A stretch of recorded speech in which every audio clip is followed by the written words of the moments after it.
Welcome to TrueCrime Unveiled Podcast. Dive deep into the mysteries that captivate us. If you appreciate this episode, please consider liking and subscribing to support us. And I'm glad you're here with us. Each day we uncover a real story, chilling, tragic, and unforgettable.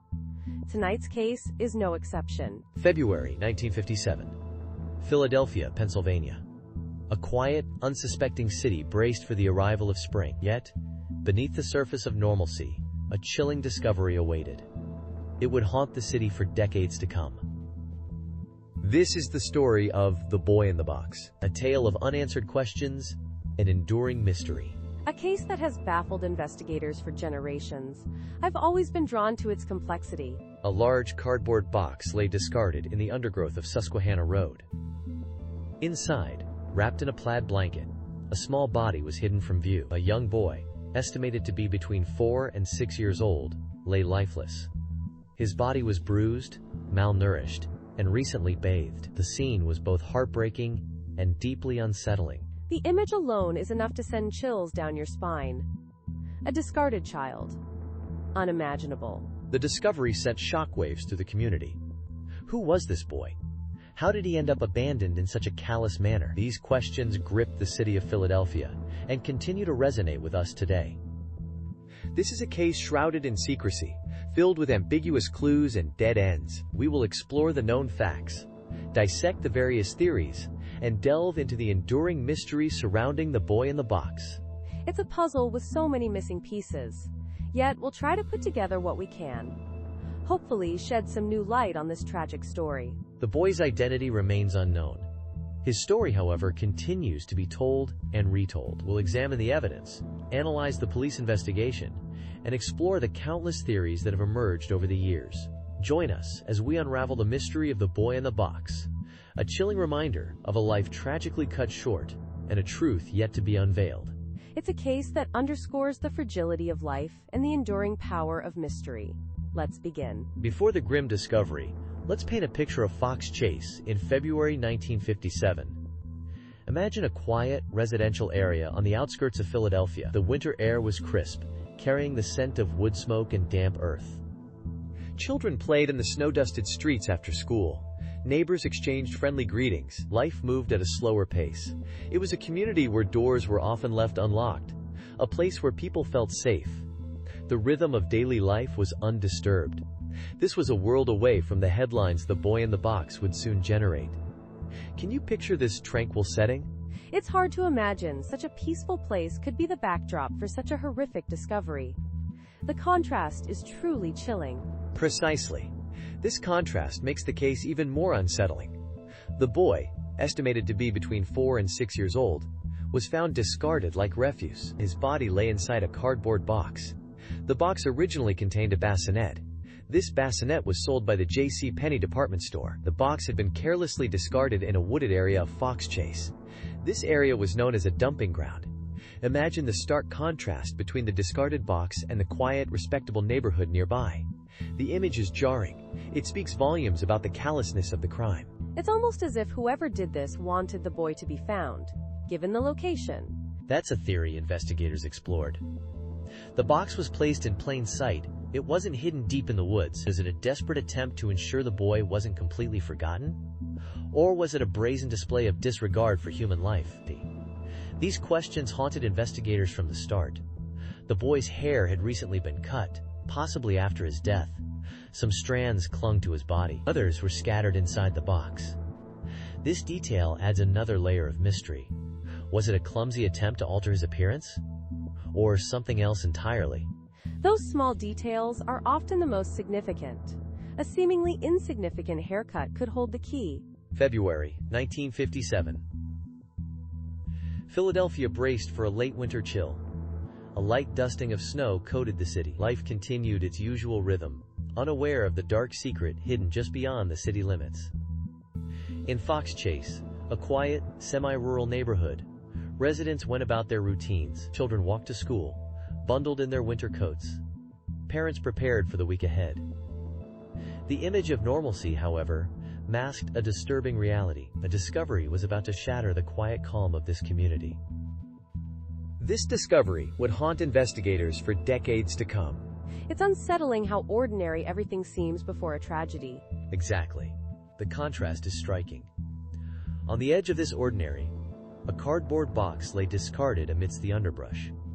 Inside, a small, broken body was wrapped in a cheap blanket. The boy, estimated to be between 4 and 6 years old, was malnourished and bruised. His hair had been recently cropped, possibly after death. The box, originally used to package a bassinet, became his makeshift coffin. Discarded like unwanted refuse, this chilling scene marked the beginning of one of the most enduring mysteries in American criminal history. The boy in the box, as he became known, remained unidentified. A bassinet box, such a cruel irony. The details are heartbreaking. The investigation began immediately, of course. Police canvassed the neighborhood, searching for any clues. They questioned residents, hoping someone had seen something. Anything that could lead them to the boy's identity, to his killer. Flyers with the boy's image were distributed throughout the city, then the state, and eventually nationwide. Yet, despite extensive efforts, no one came forward to claim him. The boy's past, his family, his story remained shrouded in an impenetrable veil of secrecy. So right from the start, they hit a wall? A seemingly impenetrable wall. The police followed every lead, no matter how small. They explored various theories, suspecting everyone from traveling carnivals to local residents. They checked missing children reports across the country. Each lead, however, turned into a dead end. The boy's identity and the circumstances surrounding his death remained stubbornly elusive. The quiet neighborhood of Fox Chase, once a picture of peaceful suburban life, now held a dark and unsettling secret. The shadow of the unknown boy loomed large, a constant reminder of the tragedy that had unfolded there. Person 1 greater than February 1957. Philadelphia braced against a harsh winter. A grim discovery awaited just outside the city limits in Fox Chase. A cardboard box, discarded near Susquehanna Road. Inside, a small, broken body, a young boy, wrapped in a cheap blanket. His age estimated between 4 and 6. He was naked, his hair crudely cut, possibly post-mortem. The image, forever seared into the city's memory. The boy in the box. His identity, a chilling enigma. A truly heartbreaking start to this story. Such a vulnerable victim. The condition of the boy's body spoke of neglect and possible abuse. He was severely underweight. His body bore signs of recent and past injuries, bruises, scars, a surgical scar on his ankle. Some suggested these might have been attempts at medical care. Others saw them as evidence of sustained maltreatment.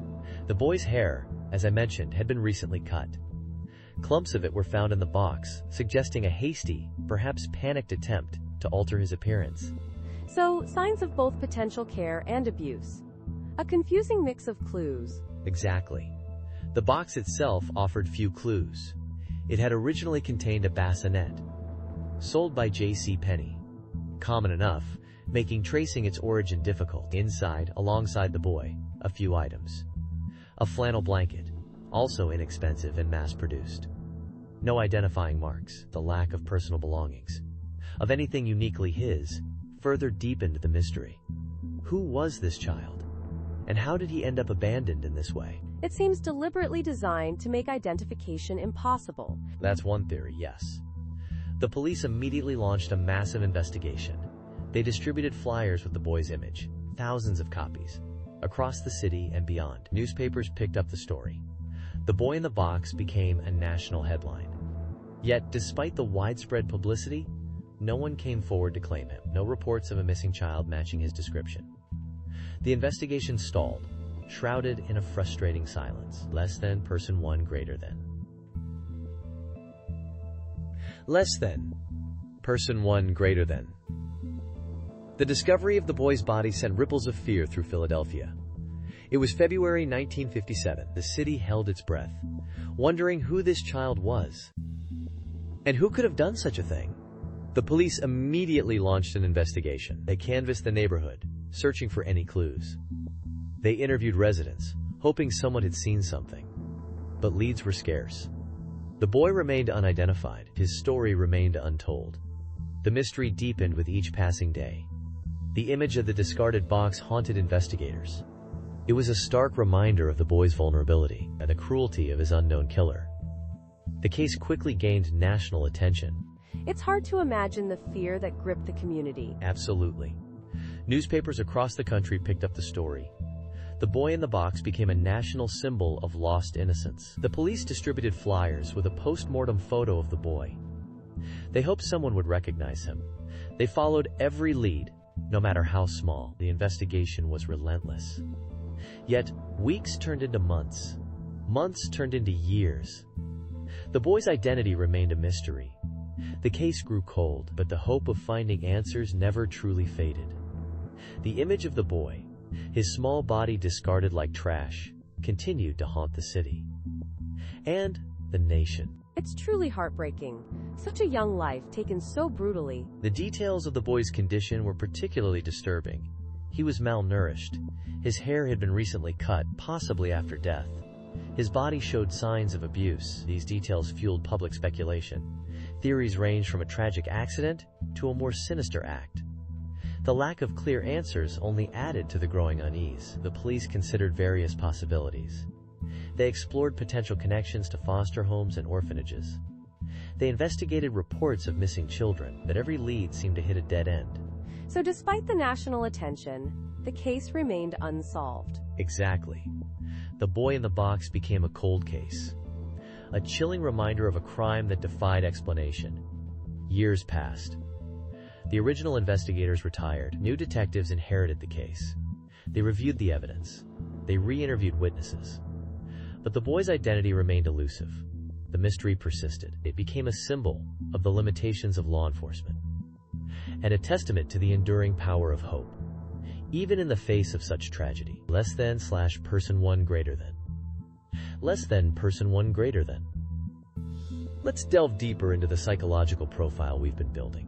We're looking for contradictions. We're seeking discrepancies between the outward persona and the potential inner turmoil of the perpetrator.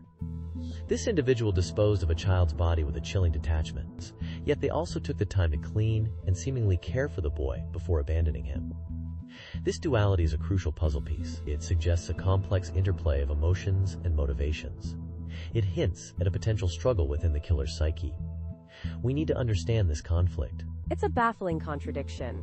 It almost suggests a ritualistic element to the crime. What do you think? It's possible. The act of cleaning the boy could be interpreted in several ways. It might be an attempt to remove evidence, or perhaps it was a distorted expression of care or remorse. Some theorists suggest it's a way for the perpetrator to maintain control. It could be a final act of dominance over the victim. Another theory posits it as a subconscious attempt to undo the crime, as if cleansing the boy could somehow absolve the perpetrator of their guilt. These are all speculative, of course, but they offer valuable insights into the potential psychological landscape of the killer. So we're looking for someone capable of both extreme violence and unexpected tenderness? That's a chilling thought. Precisely. This apparent contradiction is key. Imagine someone leading a seemingly normal life. They maintain a public facade of respectability, yet, beneath the surface, they harbor dark impulses. They are capable of unspeakable acts. This duality is a hallmark of many violent offenders. They often compartmentalize their lives. They separate their criminal behavior from their everyday persona. This allows them to function in society. It makes them incredibly difficult to detect. It's almost like a Dr. Jekyll and Mr. Hyde scenario. That's a fitting analogy. The boy in the box case demands we consider this kind of psychological complexity. We're not just looking for a monster, we're looking for someone who could blend in. Someone who could maintain a facade of normalcy while harboring a terrible secret. The key to unlocking this mystery might lie in understanding this duality. It's in the contradictions, the unexpected behaviors, that we might find our answers. We must examine the evidence through this lens.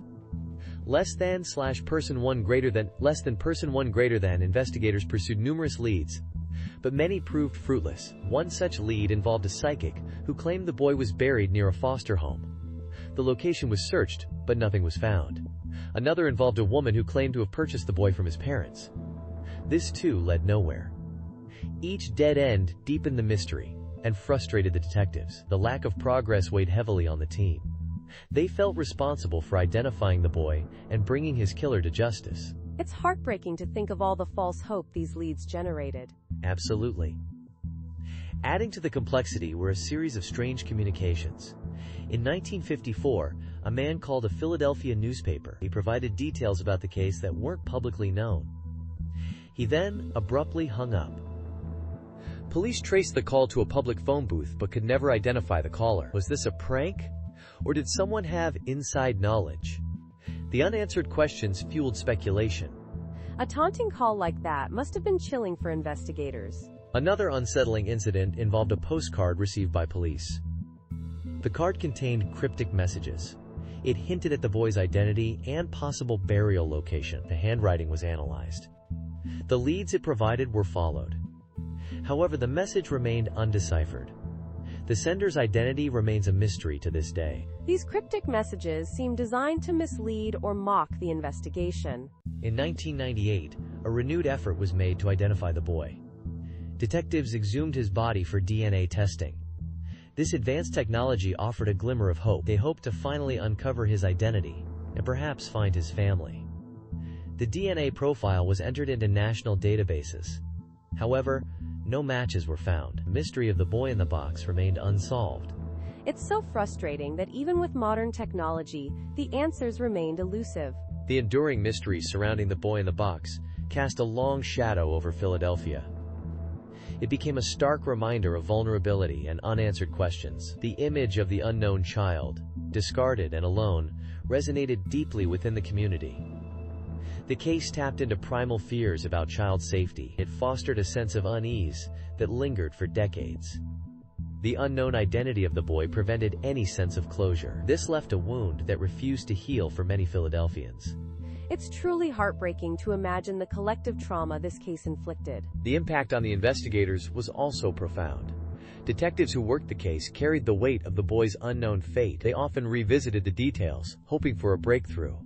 The emotional burden was immense. Some officers admitted to being haunted by the boy's image. The inability to identify him and bring his killer to justice left a lasting sense of frustration and sadness. This case became a defining moment in their careers. It must have been incredibly difficult for them, knowing they couldn't bring closure to the family. The lack of identification compounded the tragedy. It meant there was no family to grieve openly. There were no loved ones to share memories. The boy became a symbol of all missing and unidentified children. This amplified the emotional resonance of the case. The public's empathy poured out for the unknown boy. People felt a connection to his vulnerability and tragic end. The mystery intensified the collective grief. That sense of shared grief is powerful, almost like the community adopted him as their own. Over the years, numerous individuals came forward believing they held the key to the boy's identity. Some claimed to be relatives. Others offered theories based on dreams or supposed memories. While each lead was meticulously investigated, none ultimately panned out. The mystery remained stubbornly intact. This fueled the ongoing public fascination with the case. The boy became a symbol of lost innocence. He remained frozen in time, a poignant reminder of a life tragically cut short. It's a testament to how deeply this case affected people, that they still search for answers after all this time. The passage of time did little to diminish the emotional impact of the case. Even today, the boy in the box remains a symbol of unanswered questions. He represents the enduring power of mystery. The case continues to inspire books, documentaries, and podcasts. It serves as a stark reminder of the fragility of life. It also underscores the importance of seeking justice for the voiceless. It's a story that continues to resonate, reminding us that some mysteries remain unsolved.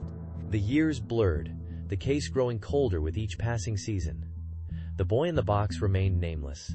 His identity, a chilling enigma. Leads dried up. Witnesses, memories faded. Frustration gnawed at investigators. Yet, whispers persisted, theories circulated. One name surfaced repeatedly, veiled in shadows and speculation. A foster home, just miles from the discovery site, became a focal point. Rumors of a troubled family, hushed secrets, and a missing child emerged. The net was tightening, the whispers growing louder. This foster home, was it ever officially investigated earlier in the case? Yes, but the initial investigation yielded no conclusive evidence. The foster family's story seemed airtight. They claimed no knowledge of the boy. Their explanations were plausible, their demeanor convincing. But something felt off. The proximity of their home to the discovery site, the whispers of a missing child, these details lingered, casting a long shadow of doubt. Investigators revisited the case files, re-interviewed witnesses, and scrutinized every piece of evidence. So what was the turning point? What finally broke the case open after all this time? A breakthrough came decades later through advancements in DNA technology. Forensic genealogy offered a new avenue of investigation. Distant relatives of the boy were identified through DNA databases. This painstakingly constructed family tree led investigators to a woman named Martha. She was identified as the boy's biological mother. Her connection to the foster family near the discovery site solidified the long-held suspicions. This Martha, was she cooperative with the investigation? Martha's testimony painted a grim picture of a troubled family. She revealed the existence of a son she had given up. This son matched the age and description of the boy in the box. She provided details about the foster family. She described their practices, their secrets, and their connection to the boy. Her testimony, corroborated by other witnesses, finally cracked the wall of silence. So after all these years, they finally had a name. They knew who the boy was. In 2022, Philadelphia police officially identified the boy in the box as Joseph Augustus Zarelli. He was 4 years old at the time of his death. The announcement marked a significant milestone in the case. It brought a sense of closure, but not justice. The investigation into Joseph's death continues. The foster parents, now deceased, remain the prime suspects. The full circumstances surrounding his tragic end remain shrouded in mystery. Person 1 greater than, the boy in the box case remains an open wound on the conscience of Philadelphia. Decades have passed. The city has changed. Yet, this small child, discarded like trash, continues to haunt us. He was someone's son. He had a life, however brief, and he deserved better than the anonymous fate he was dealt. The meticulous care taken with his body, the haircut, the clean nails, suggests a strange duality. Was it remorse, a twisted sense of respect, or something else entirely? We may never know. It's a chilling thought that someone capable of such cruelty could walk among us undetected. Indeed. This case underscores the unsettling reality of evil lurking in plain sight. The killer, or killers, may have lived seemingly ordinary lives. They may have interacted with their community, held jobs, even raised families. All the while carrying the weight of this horrific secret. The advancements in DNA technology offer a glimmer of hope. Perhaps one day, we will finally identify the boy in the box. We will give him back his name, and we will bring closure to this decades-long mystery. It's a testament to the dedication of investigators and the public's unwavering interest that this case remains active. The hope for justice never truly fades. The boy in the box serves as a stark reminder. A reminder of the vulnerability of innocence. A reminder of the darkness that can exist within seemingly ordinary lives. And a reminder that even in the face of such tragedy, the pursuit of truth must persist. Who was he? And what truly happened in those final days of his short life? These questions continue to echo. They demand answers. Perhaps, one day, we will finally hear them. Perhaps. Thank you for walking with us through the shadows. The story doesn't end here. It lingers, echoing through time, reminding us that the darkest truths often hide in plain sight. Until next time, stay curious and stay vigilant. Stay safe and keep questioning everything.